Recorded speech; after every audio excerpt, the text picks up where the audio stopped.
I do want to bring Ambassador Dennis Ross into this conversation now. And Mr. Ambassador, I know we have seen over the past not just years, but decades, these sort of fits and starts of fighting, the potential for escalation. But this really did feel like a new escalation at a level, certainly in Jenin, that we hadn't seen in decades.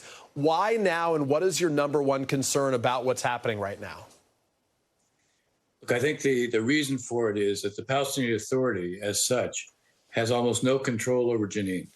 Palestinian security forces have not been going into Jenin, certainly not been going into the refugee camp.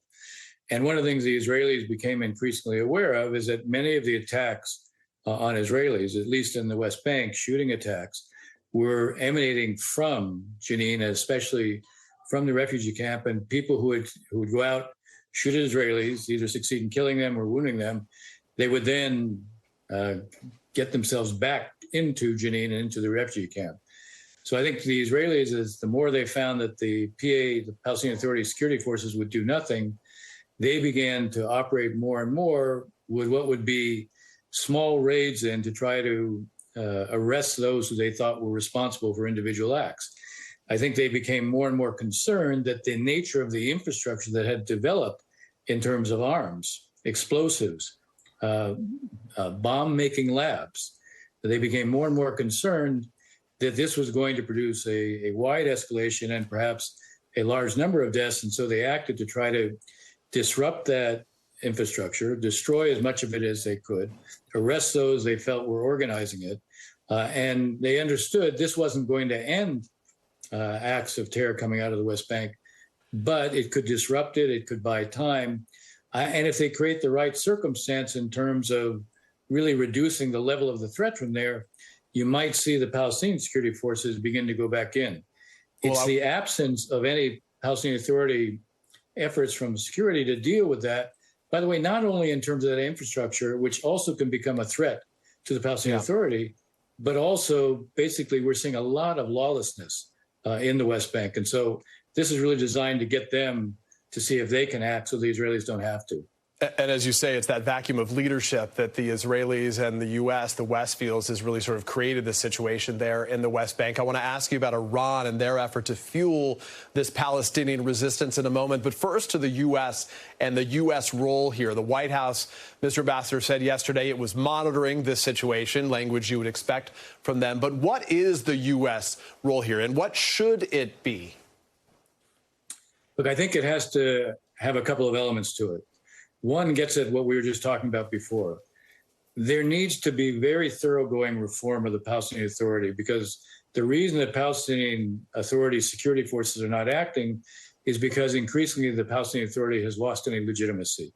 If there isn't widespread reform of a place that has become dysfunctional and largely corrupt, you're not going to see security forces feel they can go and act in defense of that authority. Now, if in fact we do what we can to try to help promote that reform, which we've done in the past, by the way, different administrations have done that, that also creates, I think, an appropriate lever on Prime Minister Netanyahu and his government.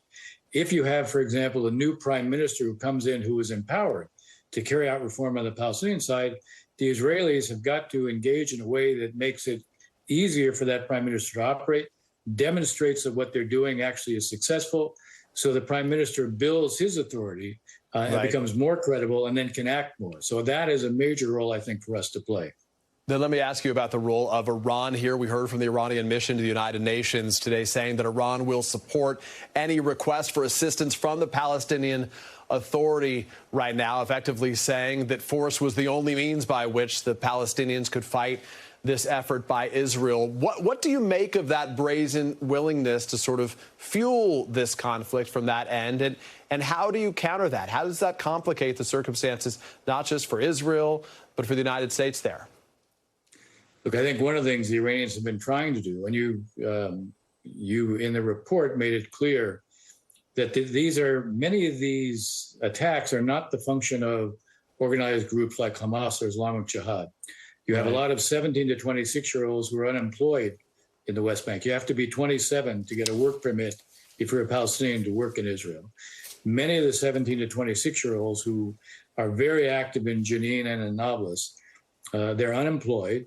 They're frustrated with what's going on vis-a-vis Israel, but also frustrated with regard to the dysfunction and corruption of the Palestinian Authority.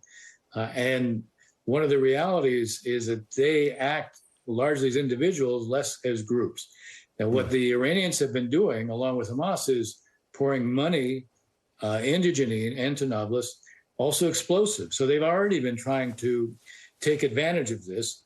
From the Iranian standpoint, if the Israelis are, if they're going to do as much as they can to put pressure on Israel, and that's what they've been doing. So you cite the brazen language. The truth is it just simply reflects what they've already been doing.